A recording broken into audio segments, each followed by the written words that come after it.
Welcome back. When we last left off, we were exploring the continent of Drevlin in the realm of Arianis, in search of our first seal piece on an ultimate quest to reconstruct the sundered world. But so far we've only met a few dwarves, and they seem to have a simple life, maintaining an omnipresent machine that keeps their world alive. But they all seem to have the same current event in mind, which is that they seem to be imposed upon by people calling themselves gods, glowing humanoid figures. Some dwarves apparently believe they are gods, and some don't. We're going to need to sort this out. We've also collected a few pipes, which we're going to need to repair a broken part of the Kixie Winsy, which is the name of this omnipotent machine, as well as some marmalade and bread, and of course a white shirt, and where would we be without a cork? And we also have a snack. That's right. Okay, so we've explored this tunnel, and the only two pathways we haven't explored that are available to us are the middle and the right. But before we do that, I kind of want to go back and visit Limbeck again. Remember this sprightly chap? We do have his favorite snack, so I don't know. We know he likes marmalade on bread. Why don't we apply some? There we go. You slap a large dollop of marmalade onto the bread. It sits in the center looking rather lonely. All right. Well, we could give it to him, but let's... Oh, he's writing. Look at that. That's right. He's got the words. He's rather a verbal perfectionist, as we know. Might as well put more marmalade on. Oh, and we can eat some for ourselves. That's always good. We're getting a lot of that slow down that involves the writing of the text on the screen. But that's fine. We know that happens with the simulation. The bread is uniformly covered with it, just right. Okay. Here you go, Limbeck.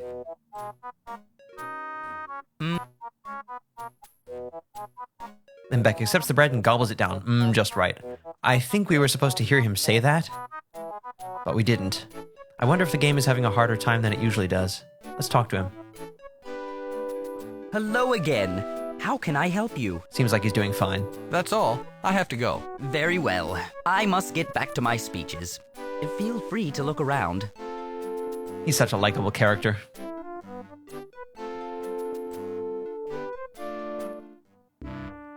Now, he does have that piece of parchment. I'm a little curious what might happen if we...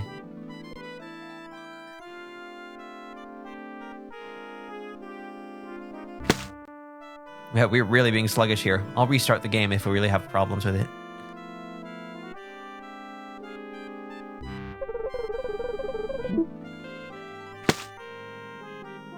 We also need that candle pipe. Right. You slap a large dollop of marmalade onto the bread. The marmalade is overflowing. Perhaps you've added just a bit too much. Yeah, look at it. Oh yeah, it is called the Jar's Room, isn't it?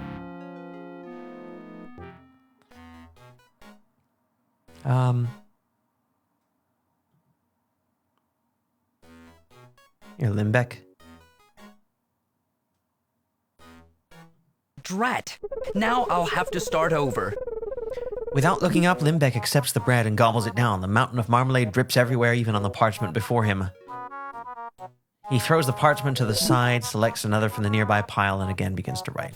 I'm sorry, Limbeck, but it looks like you have discarded parchment with marmalade on it. And, well, do we have a use for this? It did look like it had more of a diagram on the back than writing. Let's read it. It's a geological survey map of the continent of Drevlin. It shows the location of all major mineral deposits. The other side is smeared and sticky, so you try to ignore it. Well, that might come in handy, if it actually is a diagram.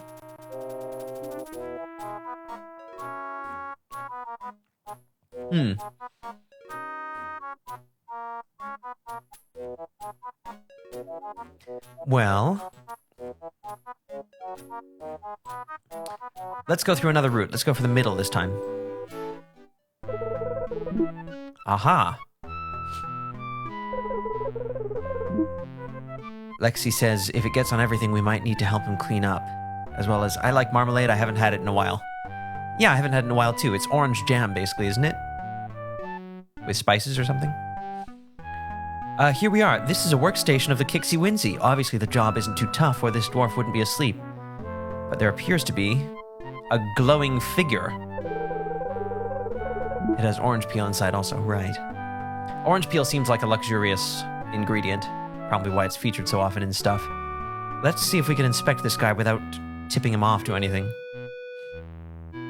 A glowing figure stalks around outside of the caves, carefully listening for anything unusual. He guards the huge flying ship docked here. Well, we know about the ship. People have been talking all about it. Candied orange peel, yes.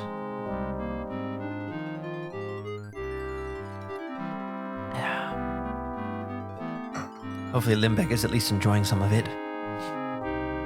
Okay. Sleeping dwarf. Leaning back in his chair, a dwarf has fallen asleep with his head nestled between two bells of an alarm. Well, it's probably not the best place to be if it goes off. But since it's not, he's fine. Clock that false god with a pipe! Yeah, we could do that. 2 cup bells sit at the bottom of the panel. A striker is affixed beside each of them. Alarm and panel. It seems that this workstation is intended to monitor the ambient temperature. It includes both a temperature sensor and feedback gauge and an alarm for emergency situations. Well, we do have the capability of altering the temperature, so I suppose if we really wanted to cause some trouble, we could. I don't know if we want to mess with this humanoid. Also, we don't know who these are. Lexi, you think they're elves. As far as I'm concerned, they could be elves or human or maybe even Sartan. I don't suppose we can go to the ship. Should we try it? You begin to walk into the shadows of the cave, hoping to sneak by the glowing guard. Before you've taken more than a few steps, the guard cocks an ear in your direction and strides towards you. You quickly backpedal, and eventually the guard stops following you. All right. I guess our presence isn't that disconcerting to him. And the dwarves don't seem to mind it at all, except for that one perennially grumpy dwarf. Let's go the other way. A massive control panel dominates the wall. This must be the brains of the Kixie Winsey. And there's a digger here. This bizarre object sits idle on the floor. It has a giant drill-like front end. You don't see any way to control it. Not even these controls! But I think these controls are for the panel, and this lever seems to be moving on its own. You can't get a good look at the controls from here, and you dare not show yourself with the gods in the room. 2 glowing figures stand around the huge control panel. They tinker with it and study results, but don't seem to be getting anywhere. Lexi says, look at those guys, totally not gods. Gods don't lean forward like that. That's right. Pipes and other metal fixtures run along and through the wall. They connect the control panel with the rest of the continent-sized machine. Alright, as far as I know, there's no other place we can go aside from trying to use the steering wheel on the ship, which is supposed to take us other places. I don't know if we can do that or not. Let's try it. You don't know of any places to travel to in this realm. Okay. We have our glow lamp there. Now that the glow lamp is in place, you can't lift it free. It is magically secure. Perhaps to protect it from falling and breaking while the ship is in motion. All right.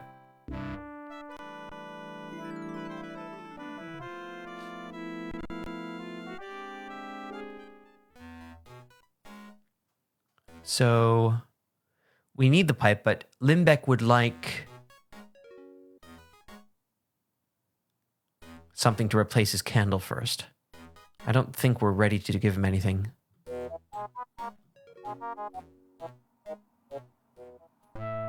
Okay. Let's see how we're doing here. All I can think to do is to activate the panel with magic. And I'm guessing that hot is the temperature that would... are we having trouble operating the game here?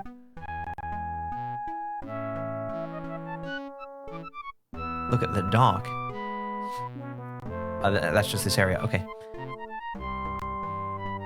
Come on, we can do it. There we go. Use magic on... the sensor. That sounds right.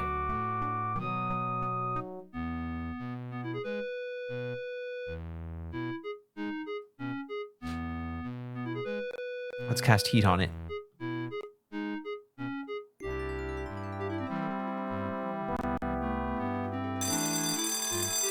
There we go. You hang the heat rune construct in the air. As soon as you have completed the glowing lines of the spell, the temperature sensor begins to smoke.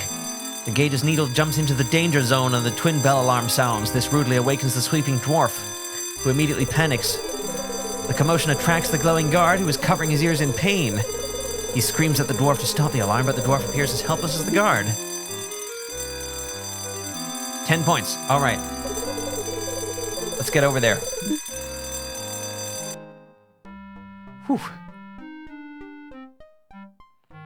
Lexi says, Limbeck, I will trade you this jar of marm for your candle holder.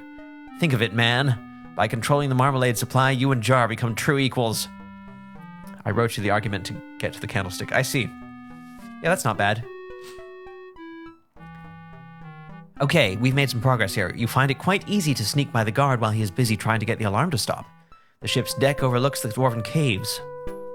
A rope ladder drops to the ground and stairs lead elsewhere on the ship. Okay, good. Incidentally, I love this music.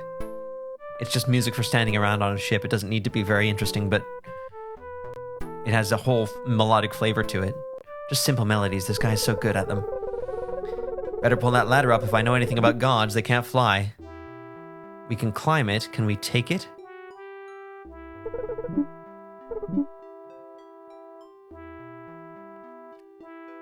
The ladder is attached to the deck. Perhaps the elves didn't want any light-fingered visitors taking off with it. Elf ship, you're right. You are right. The ship is quite a bit larger than your one-man craft. Stairs lead up to private quarters and down into the ship's hold. I suppose we can somehow recognize it as an elf ship. I don't know how. Should we go up or down? Private quarters up? Ship's hold down. Either could be dangerous. Let's go up. Oof. This chamber quarters the ship's wizard. It is tiny, which emphasizes how messy it is. Okay, I guess we don't want to wake this guy. There's some wizard stuff. We got a wine jug. Furniture. More wizard stuff. Glowing figurines. Limbeck had seen these, and we have reason to believe that this might have something to do with the glowingness of the gods. Freaking elves always acting holier than thou, in this case holiest than thou. Yeah.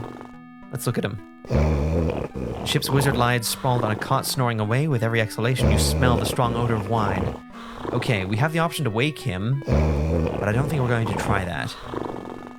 And he seems like he's pretty fast asleep.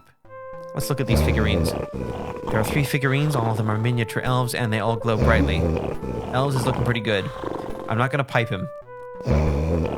He's no threat to us right now. I'm not your version of Link in Breath of the Wild. I'm not just going to fight everything because it exists.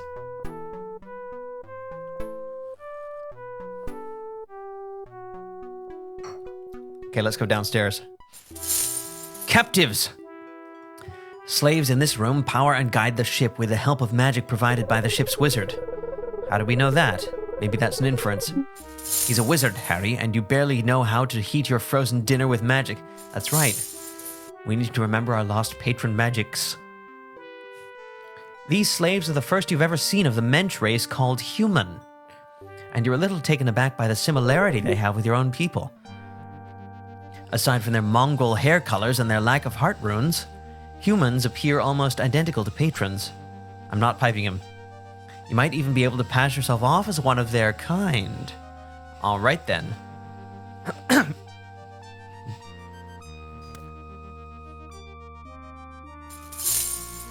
Let's see, can we talk to these guys? Seats, we got slaves, we got oars, we got the Duke. The Duke does look better dressed. The slaves don't even look in your direction, except for that one that obviously is, and the other one that obviously is. Perhaps they are afraid of elven reprisals. More likely, they're just too tired for conversation. And what about this guy? Who are you? Are you a slave? I don't recognize you and you aren't chained. I certainly hope you aren't an elf sympathizer. Me? No elf sympathizer here. I sneaked on board. Is that Haplo's past participle for sneak? We could try to befriend them. We could really posture and say we hate the elves. I think we'll indicate that we respect his intelligence. I'm not a sympathizer. Then again, I'd say the same thing if I was. Of course, that's true. I'll simply have to believe you. I don't have much choice. I've been here too long and hope is wearing thin. My name is Andrews. I'm King Stephen's cousin, a duke. And he has one shackle free. Maybe that's his duke privilege. Snick, snack, snuck. And some of us have a snuck. Why are you here? It's a long story. I was leading my people against the elven forces on one of the smaller Volcarian isles. We were greatly overmatched, and they defeated us easily. They killed most of my army and took the rest as slaves, including myself. Luckily, they didn't recognize me as the king's cousin. I would be more valuable as a hostage for ransom than as a slave. I'm not King Stephen, Lexi. Not yet. Why haven't you been rescued before now? When elves capture humans, they divide them into small groups aboard their fleet of flying ships. That way, rebellions are manageable and usually non-existent. Aboard these ships, slaves are impossible to track. Even if there was a plan to rescue us, they'd never be able to single out this particular frigate. So the elves keep the slaves in small groups as a strategic measure. Exactly. Closing HTML tag ominous. If King Stephen knew you were here, could he rescue you? It's possible, I suppose. If you can get to my cousin and tell him that I'm being held prisoner here on Drevlin, he would do everything in his power to rescue me. You'll need something to convince him, though. Oh? Go to Uylandia, the fourth island. Give this to the king. The ring should be enough to convince him to believe you. Uylandia, eh? Seems like we don't not know about any other places on Arianas anymore. Who are these other people? Members of my army. Now, like myself, slaves to the elves. Although the ship is powered mostly by magic, it requires manpower to steer it. Following the elves' commands, we manipulate the ropes you see here, which change the attitude of the wings. That's what we do. That's all we do.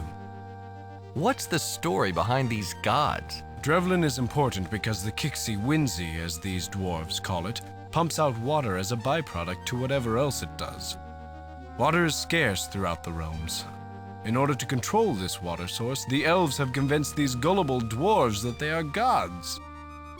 Their claim is based on a simple glow spell dreamed up by the ship's wizard. The crew is fairly small, only about 4 or 5 elves, but they are spread thin throughout the caverns. In order to maintain the spell, the wizard has created miniature statues that he uses as substitutes. He keeps them all aboard the ship in one place. As long as the glow spell lasts on the statues, no matter where the elves are, they continue to glow, and the dwarves continue to believe that the elves are gods. His theory of glowingness as a cred card seems to be in line with Jar's. That's all. Thanks for the information. As you wish. But I can only hope that you will return to aid us. I'd say he's even more like Atris than Zar is, wouldn't you? Ah, look, a castle fades in on Uylandia.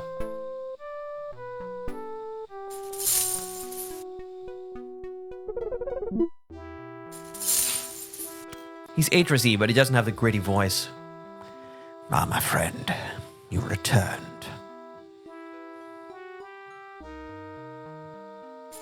A green gem is mounted in engraved gold.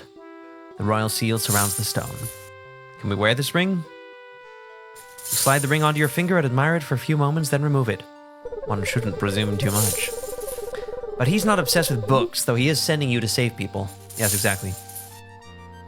And he is depending on our return. Okay.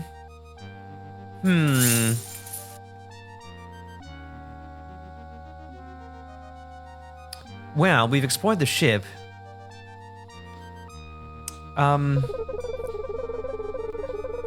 my friend. I really didn't expect to see you after I let you fall into that fissure. Exactly. Who knows? Maybe you'll hear something like that someday. I think we're going to try and cast Identify on the figurines. Has the game started to pick up its zippiness a bit? Okay, so Identify the button is not the spell. And to cast the spell, I think we just need this one rune, right? Let's identify the figurines. Okay, here we go. And the magic takes the form of a text box that tells us about stuff. The figurines have been subjected to a glow spell. The statuettes represent the elves stationed inside the dwarves' tunnels. So not only does the spell keep the statuettes glowing, it keeps the elves glowing as well. Alright. Let's see if we can sneak back in. I don't think there's anything else we can do here. Whew! We made it back. Are you saying computers aren't magic? Slightly. Hi, Limbeck. Sorry about the marmalade incident. Looks like... Does he know better than to drop another heaping lot of marmalade on his parchment this time?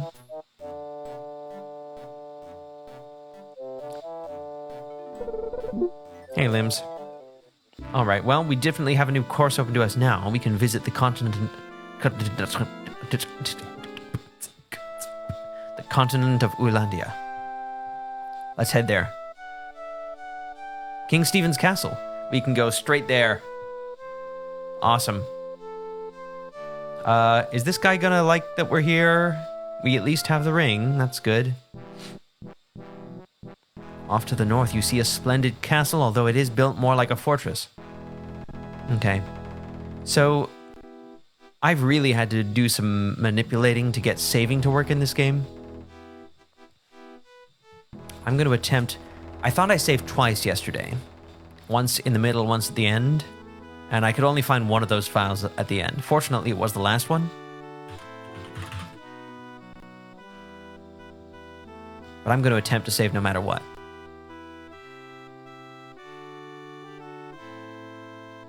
More beautiful music, and those beautiful storm clouds in the distance, tumultuous as they are. Okay, let's head to the castle. 2 sentries guard this gate to the castle. A path winds around the castle wall. That seems like an old trope of point-and-click games in my mind. Always look for the path that winds around the wall, you know? Can you talk to me, or are you just going to be hostile? Why are you sneaking around on royal grounds, knave? What's your business here? I'm just a knave. I can pose as somebody more important. I can tell them I'm there to see the king. Or I can say, never mind, your intimidating presence has overawed me to the point where I've totally forgotten why I came here. Lexi says only one of them can be the sentry of the century. I'm not sneaking. And who are you calling a knave, blackguard? That's a form of the word guard I'm not fond of. Who are you calling a blackguard, varlet? Who are you calling a varlet, ruffian? Who are you calling a ruffian, scoundrel? Who are you calling a scoundrel, rogue? Who are you calling a rogue, rapscallion? Who are you calling a rapscallion, thug? Who are you calling a thug, miscreant? Who are you calling a miscreant, cad? Who are you calling a cad, villain? Who are you calling a villain, scamp? Who are you calling a scamp, scapegrace? Who are you calling a scapegrace, cur? Cur, you're resorting to animal references? Well, I'm all out of insults anyway. What the heck do you want? Well, they can't be all hostile. They wouldn't have been that creative. I think scapegrace is the one I haven't heard either. And I wouldn't have thought of rake or reprobate either. Let's see.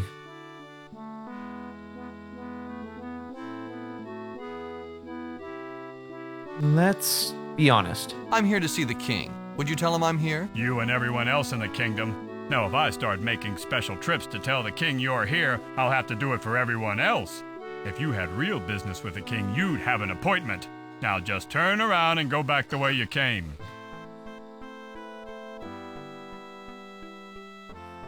Let's give it one more shot. You don't understand. The king isn't expecting me, but I've got to see him. His cousin is in danger. Is he in danger of running out of money? He must be pretty desperate if he's enlisting help from the likes of you. Do you have any proof? A signed note from the Duke? Anything? Let me think about it. Sure, you do that. If you pull anything out of the air that supports your story, you be sure and hand it over. Until then, you'd better be on your way. Okay, so it looks like we have the chance to hand him the ring. But first, I definitely want to see what's around the corner. Oh, can we climb the trees? Hey, stay away from the trees! This isn't a playground! Out of the air? No. Pocket? Yes. Path. No trespassing on the castle grounds. Off with you now. Gosh darn it. Well, let's at least look at the path. A rough trail winds around the castle wall, perhaps cut by the guards on their rounds. Look at the castle. The king's castle is constructed of stone. It is a stout fortress designed to repel invaders. Okay. Talk to the other guy. He has his visor down and is obviously cooler. Right, good point. And he has a sword. But we can't select that. Oh, we can only talk to the guards. Alright. You hand the Duke's ring to the nearest guard. Which one would that be?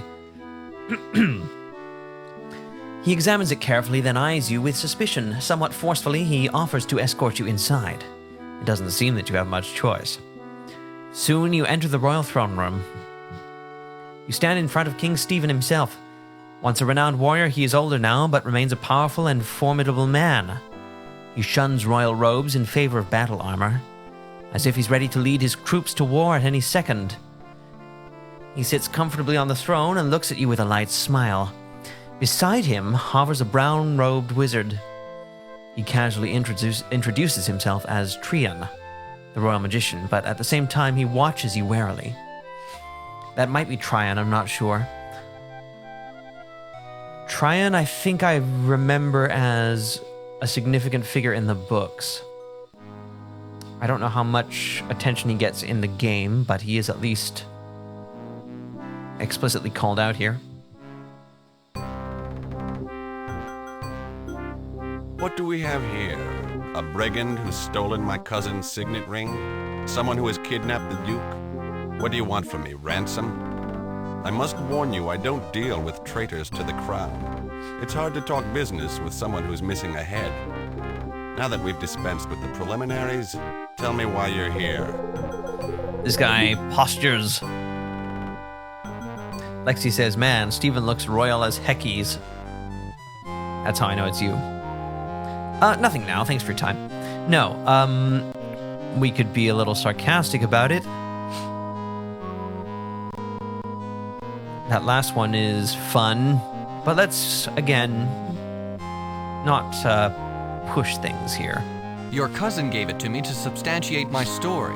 If you'll allow me a couple words between threats, I'll relate the facts. Indulge yourself, my friend. I'm all ears.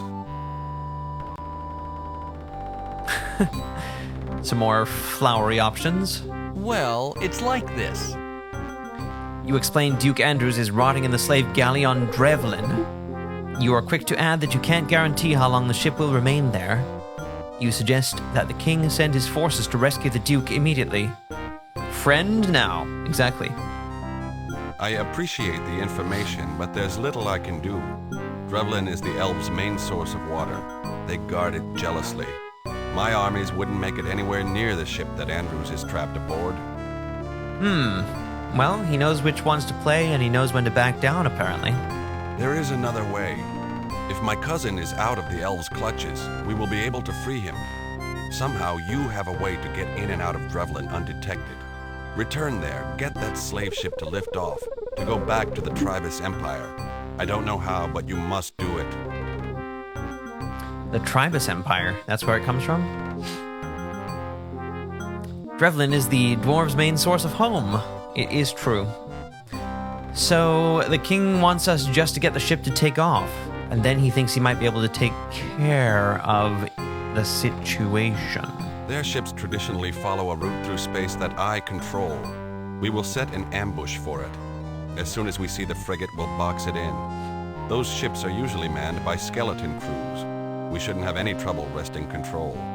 After the ship is ours, we'll bring it here and free all of the slaves on board, including my cousin. Okay. You are now my agent. If you are able to pull this off, I'll make it worth your while. I'll inform my men that you represent my authority, just so you won't run into any trouble. We are at war, you know, and my men are very suspicious of potential spies. Good luck, my friend. I hope to see you back here soon. They didn't look like skeletons. Yeah, it's an excellent point.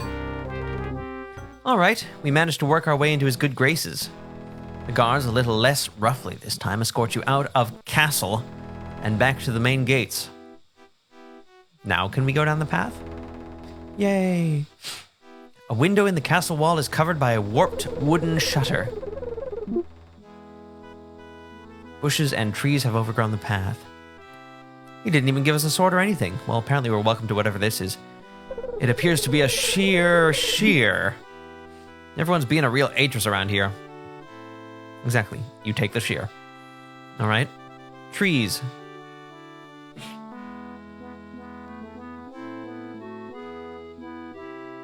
The music is just so great.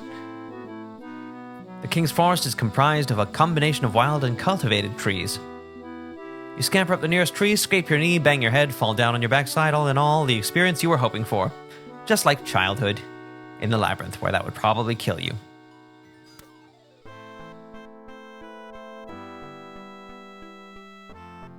All right. So, I don't know, the shutter probably isn't very important. We can go away now.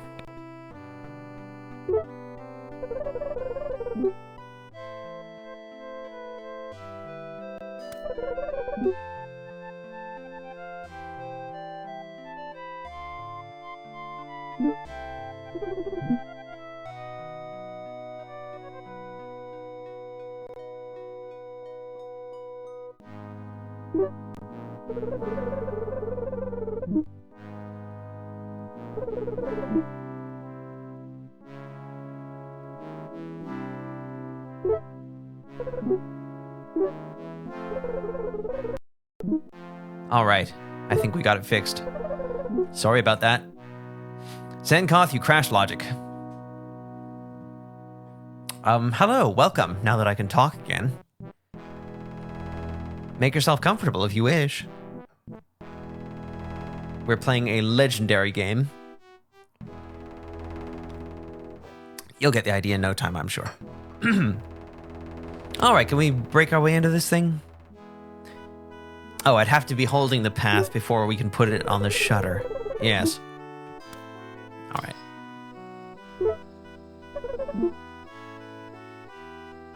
Let's see if we can use the shear. Oh, there's a bar behind the window. Lift the bar with the shear. Ta-da! You slide the garden shear into the crack made by the warped shutter, just under the bar on the other side. With a quick flick of your wrist, you lift the bar out of its brace and send it clattering to the floor. There's a vocal warm-up.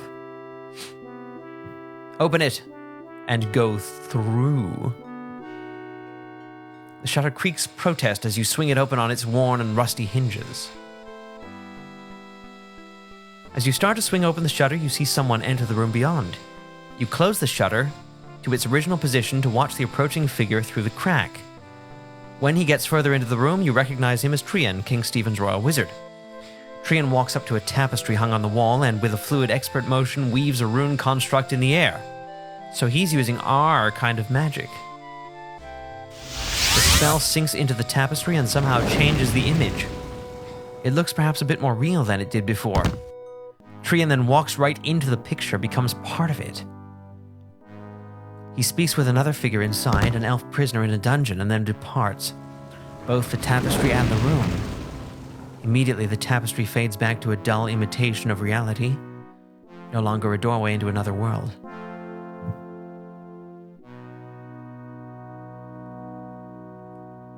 You have learned a spell.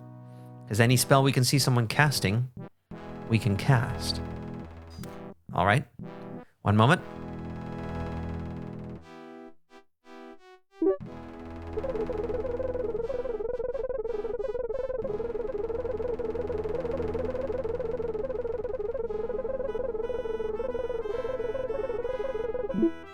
Well said, Lexi. Thank you for covering for me. Can we sneak in there? It looks like Trian might not be in there anymore.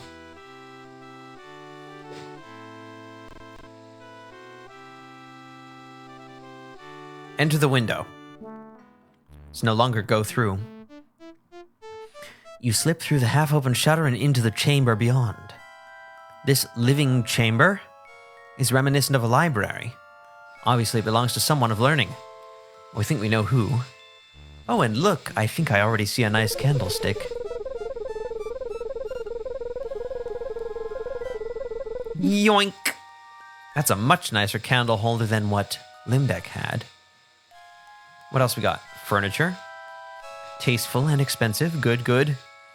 And no way out of here, apparently. Looks like we could just go out through the window again. Look at the glow lamp. A magic glow lamp sends a warm glow throughout the small chamber. That doesn't seem like we can take this one. It is a permanent part of the room. Is it affixed or is it just declared permanent? We have books. You scan through the collection of books but find only one that interests you. A tome entitled Tower of the Brotherhood. Can we select the book in question? By magic glow lamp, they probably mean electric.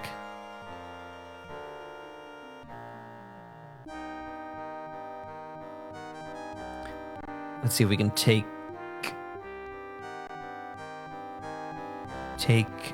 the books. Well, how do we access the one that does interest us? None show the actual spells, though most deal with magic.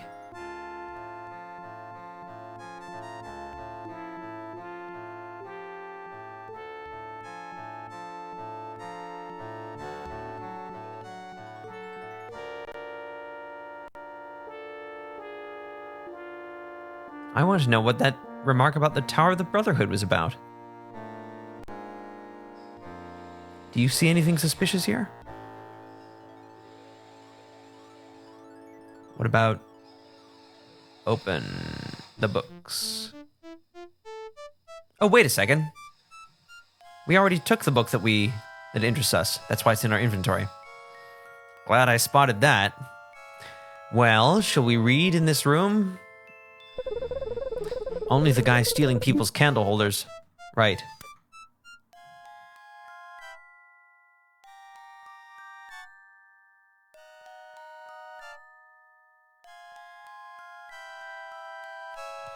Sorry. Thanks for bearing with me.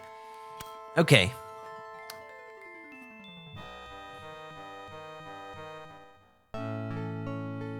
It's reading music. Tower of the Brotherhood. Are we ready for book time?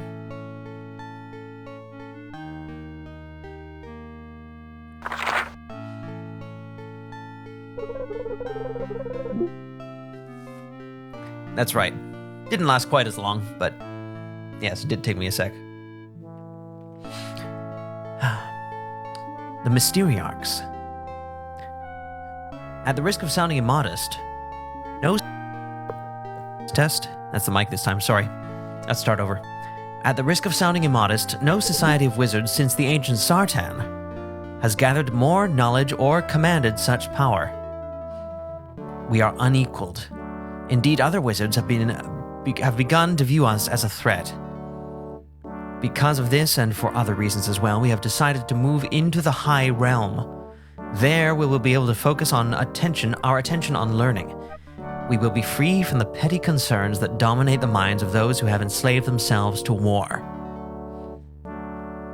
To this end, it was necessary to construct ships, procure cargo and supplies, and obtain building materials for our new cities. Some of the needed supplies were scarce, others were illicit, or under the control of the elves, with whom we ourselves are currently at war. Thus, we were forced to rely on the trade in contraband. The smuggling trade is regulated by an organization called the Brotherhood, which rules over the trading routes with an iron fist. Our decision to make use of the Brotherhood was a difficult one, but we were left with no alternative. For the first time in our history, we needed help. So, are the authors not the Brotherhood? The Brotherhood. The Brotherhood is a guild of assassins, but its membership wields enormous political power through their connections to people placed at the highest level of government. Their reputation is spotless. I have never known of a contract that wasn't eventually executed, so to speak. Given this, it's understandable that their services don't come cheap. Over the course of thousands of years, the Brotherhood has amassed a fortune, sufficient in size to buy and sell most kingdoms a few times over. In addition to the money, have come relics, treasures, and information, surpassing the wildest dreams of any museum or library. But when it came to safeguarding these precious possessions, the Brotherhood turned to us.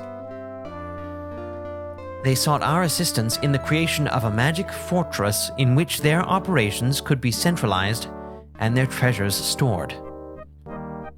At that time, and after much debate, we sent them packing, only to ultimately discover some advantage in assisting them. For the Brotherhood had exactly what we needed: limitless funds and strong connections in every market. Not only were they willing to give us enough to buy 10 times what we required, they would make the elusive suppliers available to us. So we agreed. The Tower. From the beginning, many of us viewed the task as an intellectual challenge. The magics required to build such a fortress would involve spell merges and constructs heretofore unknown. We see it as a way to increase our knowledge and enhance our abilities. It was a deal with the devil, of course, but never before had we been able to concentrate so many diverse talents on a single goal. The potential for unparalleled growth was enormous. The construction itself was relatively simple. We incorporated enough secret passages and magic portals into the fortress to keep even the most paranoid assassin happy. Merely to open the front door requires an intricate and exhaustive ritual. The door could have been made easier to operate while equally secure, but the members of the Brotherhood wanted the doorway to feel complex. Well, they're the ones who now have to remember half a page of nonsense gestures simply to enter their home. The most interesting part of the project was the vault. The Brotherhood's ongoing quest to gather all of the Sartan artifacts in the realms had left them with a number of priceless pieces. One of our top priorities was to build a storage room to house them, something completely secure. We thought long and hard about the best way to protect their treasures. Eventually, we all agreed that the safest place to put them was the Otherwhere. The Otherwhere. The Otherwhere is a place between realities, a place of possibilities only. Every possibility exists there, however remote. That's what a spell draws. That's what a wizard draws upon when he casts a spell. Let's take a moment here. I think I'm out of tea, sadly. Oh no, I have a little more. Here we go. That's good for the throat during these long readings. Lexi says, I know a few people who make simple things needlessly complex. Again.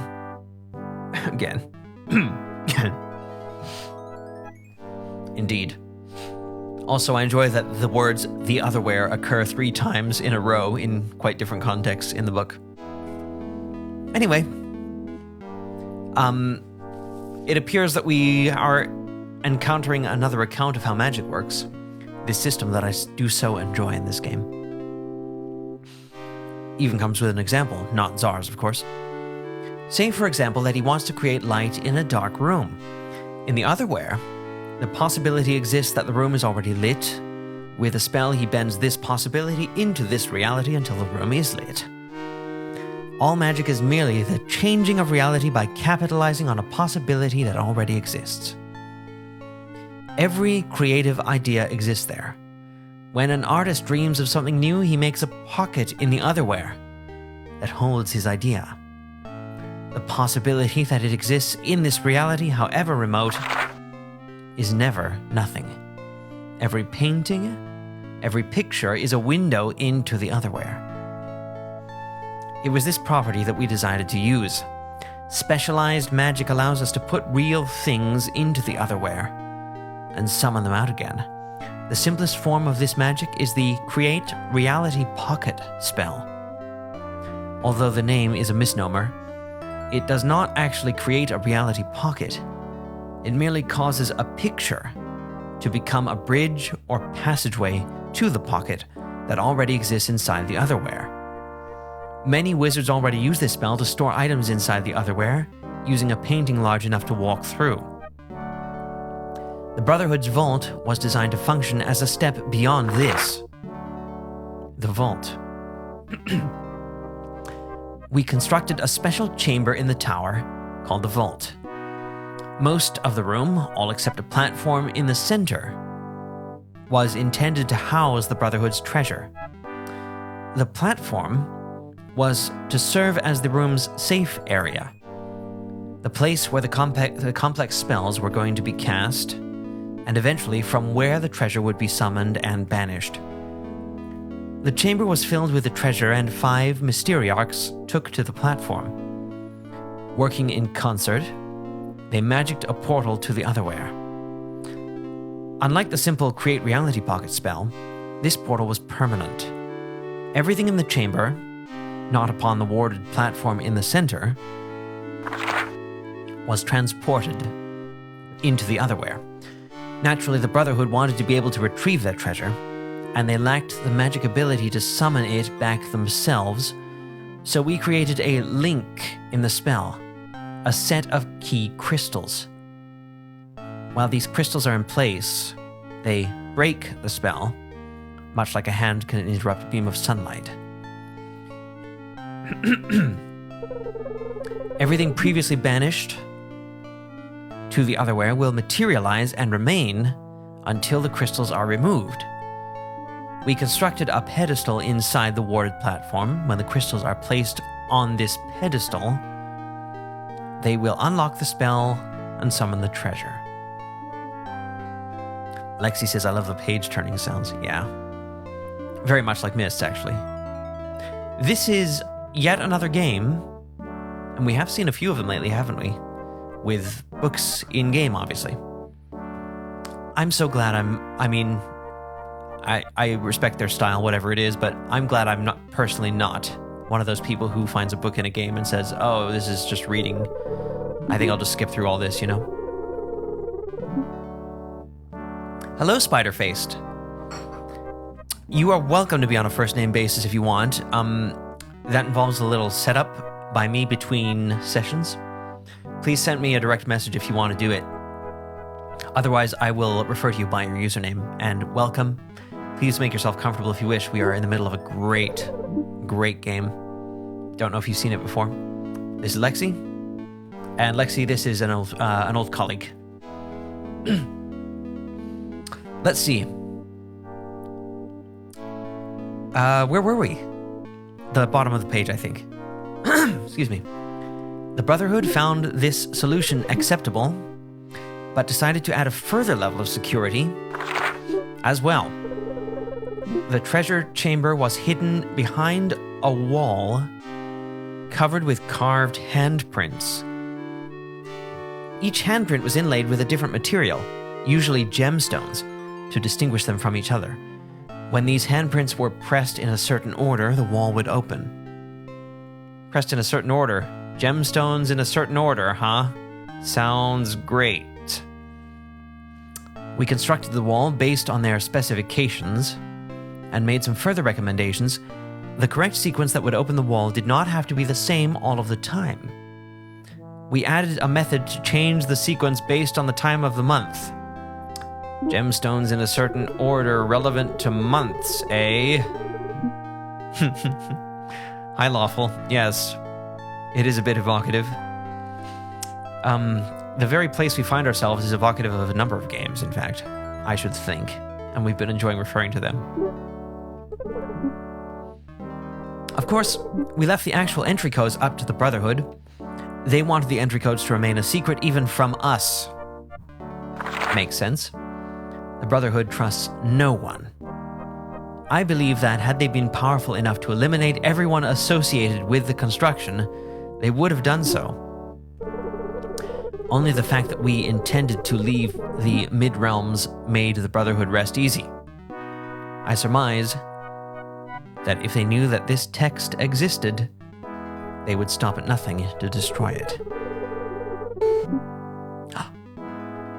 And we get the old Macintosh simple beep by clicking further into a page that we can't read. That's so great.